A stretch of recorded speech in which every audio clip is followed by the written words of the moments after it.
दोस्तों, मैं हूं कमर सीमा। उम्मीद है आप लोग ठीक होंगे। दोस्तों, पाकिस्तान के सियासतदानों में और भारत के सियासतदानों में आप फ़र्क देखें। पाकिस्तान के सियासतदानों ने मिलिट्री डिक्टेटर देखे, फौज ने इन सियासतदानों को बनाया। फिर जब ये सियासतदान मजबूत हो जाते हैं, जब इनकी अवाम में जड़ें मजबूत होती हैं, तो फिर ये फौज से डिस्टेंस इख्तियार कर लेते हैं, कहते हैं कि अब हम लेजिटिमेट सियासतदान हैं। इंडिया में सारे के सारे सियासतदान जो हैं वो नीचे प्रोसेस से होके आते हैं, और वो उस तरह वहाँ पे फ़ौज की तो बेचारे की वैल्यू ही कोई नहीं है, अदर दैन उनके जो ऑपरेशनल मैटर्स हैं। लेकिन पाकिस्तान का केस डिफरेंट है। पाकिस्तान का सियासतदान जो फ़ौज की मदद से आता है, बाद में जब फ़ौज को चैलेंज करता है तो फ़ौज फिर वो चीज़ बर्दाश्त नहीं करती। ये एक रियलिटी है। ये नवाज शरीफ के साथ भी हुआ, भुट्टो के साथ भी हुआ, ये इमरान खान के साथ भी हुआ। इसके ऊपर मैं जो है मैं कुछ नया नहीं कह सकता। हर रोज़ बड़ा कुछ पड़ा हुआ है लिखने, पढ़ने, सुनने, देखने को। लेकिन जो चीज़ पाकिस्तान के सियासतदानों को समझ नहीं आई कि आप मुल्क का निज़ाम, सिस्टम, सिविलियन सुप्रीमेसी तब लेके आ सकते हैं जब आप डिलीवर करते हैं। Look at BJP and look at prime minister Modi. आज देखें आप कि उन्होंने ये जो आज मैं देख रहा था कि जो इंडियन लॉ मेकर्स हैं वो पुरानी पार्लियामेंट में बिल्डिंग में अपना आखिरी सेशन जो है वो अटेंड कर रहे थे। आज वो नई बिल्डिंग में जा रहे हैं, और आपको पता है स्पेशल सेशन भी बुला लिया गया है। उसमें क्या होने वाला है, क्या होगा? नई बिल्डिंग बड़ी महंगी सुना है बनी है, कोई पता नहीं, कोई $120 मिलियन की बनी है, और बड़ा, जिसे वो कहते हैं ना, एक बड़ा पैसा लगा है इसके ऊपर। बहरहाल, any how, moving on, that's not my subject. My topic इस आज ये है कि जो चीज़ सीखने वाली है नरेंद्र मोदी और बीजेपी की पॉलिटिक्स से, पहले डिलीवर करो, पहले लोगों को बताओ कि हम आपके लिए क्या कर सकते हैं, हमने क्या किया है और हम क्या कर रहे हैं। अब देखिए, नरेंद्र मोदी ने रिसेंटली जो एक G20 की एक समिट करवाई, SCO की लीडरशिप अटेंड की। फिर उसके बाद जो इंडिया आसियान देखें, अमेरिका टूर किया, ये सारी चीज़ें अपनी जगह इम्पॉर्टेंट है। Over the period of time, पिछले 10 सालों में उन लोगों को बताया गया है कि अब दुनिया बदल चुकी है, अब इंडिया का ग्लोबल स्टेटस है, आपकी जीडीपी $4 ट्रिलियन के करीब है, आपके पास को 500-600 अरब dollar as a foreign exchange reserve पड़ा हुआ है। आपने जो है वो जहाँ पे कोविड में क्राइसिस में बड़े इंडिया के अंदर लोग मरे भी, लेकिन they came out with this idea कि जी India is a global pharmacy. हमने जो है वो वैक्सीन्स भी बनाई हैं जो दुनिया में, वो कहते हैं हमने फ्री तकसीम की। सो पहले लोगों को डिलीवर करें, उनको जीतें, एंड देन फिर तब्दीली लेके आए तो लोग कहेंगे हाँ जी भाई, तुम जो तब्दीली लेके आओगे, क्योंकि तुम्हारे पास ये कैपेबिलिटी एंड कैपेसिटी है कि तुम ये कर सकते हो, सो लिहाजा तुम्हें ये करना चाहिए। साढ़े लीडर की कर देने। हमारे लीडर कहते हैं क्योंकि मैं वजीर आजम हूँ, क्योंकि कानून में लिखा हुआ है। देखिए, एक होती है डिफैक्टो पावर, एक होती de jure power, legal power and real power. Parliament के पास डी ज्योरे पावर है, लीगल पावर है। पॉलिटिशियन जब पावर में आते हैं उनके पास लीगल पावर होती है, लेकिन रियल पावर जो है वो फौज के पास है। रियल पावर सियासतदानों के पास नहीं है। सो ये बेसिकली पाकिस्तान के अंदर ये पिछले 75 साल से ये चीज़ हम इसी को देख रहे हैं, इसी को कर रहे हैं, और इसी के ऊपर जो है वो लड़ रहे हैं। सो इंडिया में क्या है कि इंडिया में रियल पावर भी पार्लियामेंट के पास है, और डिफैक्टो पावर भी पार्लियामेंट के पास है, और डी ज्योरे पावर भी जो है वो उनके पास है। सो वहां पे वो बैलेंस ऑफ पावर मेंटेन नहीं करना पड़ता, वो ऑल पावरफुल है। आज इंडिया का वजीर आजम ये कह रहा है कि मैं मुल्क का कॉन्स्टिट्यूशन बदलूंगा, मैं इंडिया नाम को अगर लेट से चेंज करने जा रहा हूँ, मैं इंडिया की तारीख बदलने जा रहा हूँ, मैं कॉन्स्टिट्यूशनल तब्दीलियां करने जा रहा हूँ, तो लोग कहते हैं हाँ जी कर लो मोदी साहब, बिकॉज आपने तो डिलीवर किया हुआ है, आप जो सोचते हैं आप अच्छा सोचते हैं, आप जब लीड करेंगे तो अच्छा लीड करेंगे। आपने क्योंकि 10 सालों में इंडिया को वो पहचान दी है, इंडिया को वो मुकाम दिया है, इंडिया को ग्लोबली रिकग्नाइज किया है। मणिपुर जैसे वाकयात भी होते हैं, इंडिया सेंट्रली चीज़ें कंट्रोल भी करता है। नरेंद्र मोदी और बाइडेन साहब जो हैं वो मीडिया के सामने नहीं आते। अमेरिकी मीडिया इंडिया की बात मानता है, बिकॉज मोदी इंडियन मीडिया के सामने नहीं आना चाहता। तो बाइडेन कहता है ठीक है यार, मोदी नहीं आना चाहता तो मैं भी नहीं आना चाहता, मेरा यार है वो मोदी। सो इस हद तक इंडिया रेलिवेंट हो गया कि बाइडेन को एक स्टेप पीछे हटके मोदी की बात माननी पड़ी कि भाई मैं मीडिया को अंदर नहीं लेके आऊंगा, मीडिया से हम बात नहीं करेंगे। यूरोपियन यूनियन को एक स्टेप पीछे हटना पड़ा जब इंडिया ने कहा हम रूस का नाम नहीं लेंगे ज्वाइंट कम्युनिके में, रूस हमारा यार है। इसका मतलब ये है कि ये इंडिया की रेलेवेंस है, ये चीज़ें इंडियन अवाम को बताई गई हैं कि इंडिया इतना ताकतवर है कि ये सारी चीज़ें कर सकता है। सो मैं जो चीज़, जो मुद्दा, जो पॉइंट मेरा आज का वो ये है कि भाई पहले डिलीवर करो। हमारे पास क्या है, हमारे पास ये सियासतदान है, ये हमें तब्दीली का नारा लगाते हैं, हमसे झूठ बोलते हैं, अंदर जाके बाहर गेम्स करके आ जाते हैं और हमें बाहर कहते हैं हमने ये कर देंगे वो कर देंगे। अभी वो आज इंडिया की जो सरकार है, आज स्पेशल सेशन उन्होंने बुलाया, वो क्या करने लगे हैं, वो कहते हैं जी ठीक है हम एक बिल लेके आ रहे हैं जिसमें जो शायद इलेक्शन कमीशन की तब्दीली उसको उसके जो अपॉइंटमेंट के हवाले से अपोजिशन कह रही है ये अनडेमोक्रेटिक है, इससे इलेक्शन कमीशन की इंडिपेंडेंस कमजोर हो गया। लेकिन वो कहते हैं भाई ठीक है भाई मैं पावर में हूं, मैं ही कर सकता हूं, आप जो मर्जी बोलते रहो। वो अगर नई पार्लियामेंट उन्होंने बनाई, उन्होंने कहा जी ये नया इंडिया है, अब इंडिया जो है वो भारत होगा, ये नया भारत है।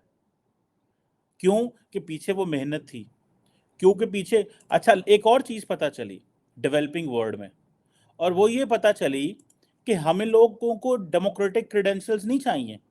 हम लोगों को ये नहीं चाहिए कि मुल्क में जमहूरियत कितनी ऊपर जा रही है और मीडिया कितना आज़ाद है।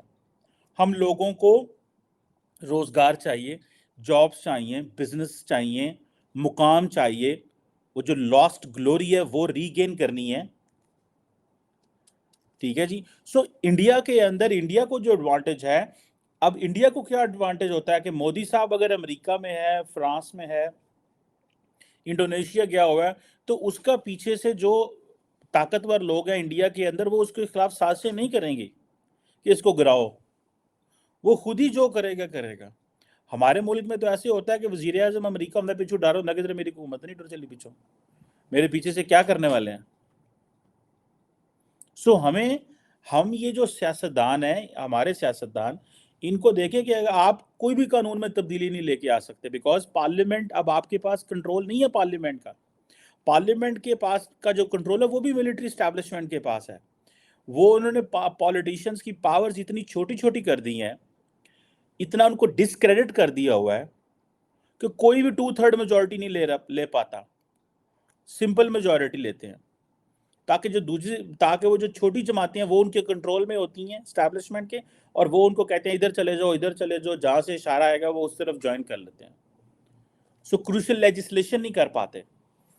सो हमारी जो पार्लियामेंट है उनको पहले डिलीवर करना है, उनको आते फौज से लड़ाई नहीं करनी, उनको फौज से इंगेज नहीं करना। मोदी ने पहले आके किसी से लड़ाई नहीं की, उसने कहा मैं काम करूंगा। देखिए उनका जो पहला टेन्योर था मोदी साहब का, उसमें उन्होंने क्या किया, उन्होंने एंटी पाकिस्तान एक रेटरिक थी। क्यों? बिकॉज उस वक्त नरेंद्र मोदी इतना ताकतवर नहीं था। आज पाकिस्तान का जिक्र नहीं है। क्यों? बिकॉज आज Narendra Modi is powerful for so many other reasons. Narendra Modi is powerful because of so many other reasons की वजह से वो पावरफुल है, तो उनको वो पाकिस्तान की जरूरत ही नहीं पड़ी। सो हमें, हमारी पॉलिटिकल क्लास को जो चीज़ समझनी है वो ये है कि खुदारा इन चीज़ों को समझें कि पहले डिलीवर करें, पहले पार्लियामेंट को अकाउंटेबल करें, पहले खुद अकाउंटेबल हों, पहले ट्रांसपेरेंसी लेके आएं, पहले लोगों को हक दें कि वो आपको सवाल कर सकें। गो के इंडिया में भी ऐसी है, सवाल करने की वहाँ कोई इजाज़त नहीं है।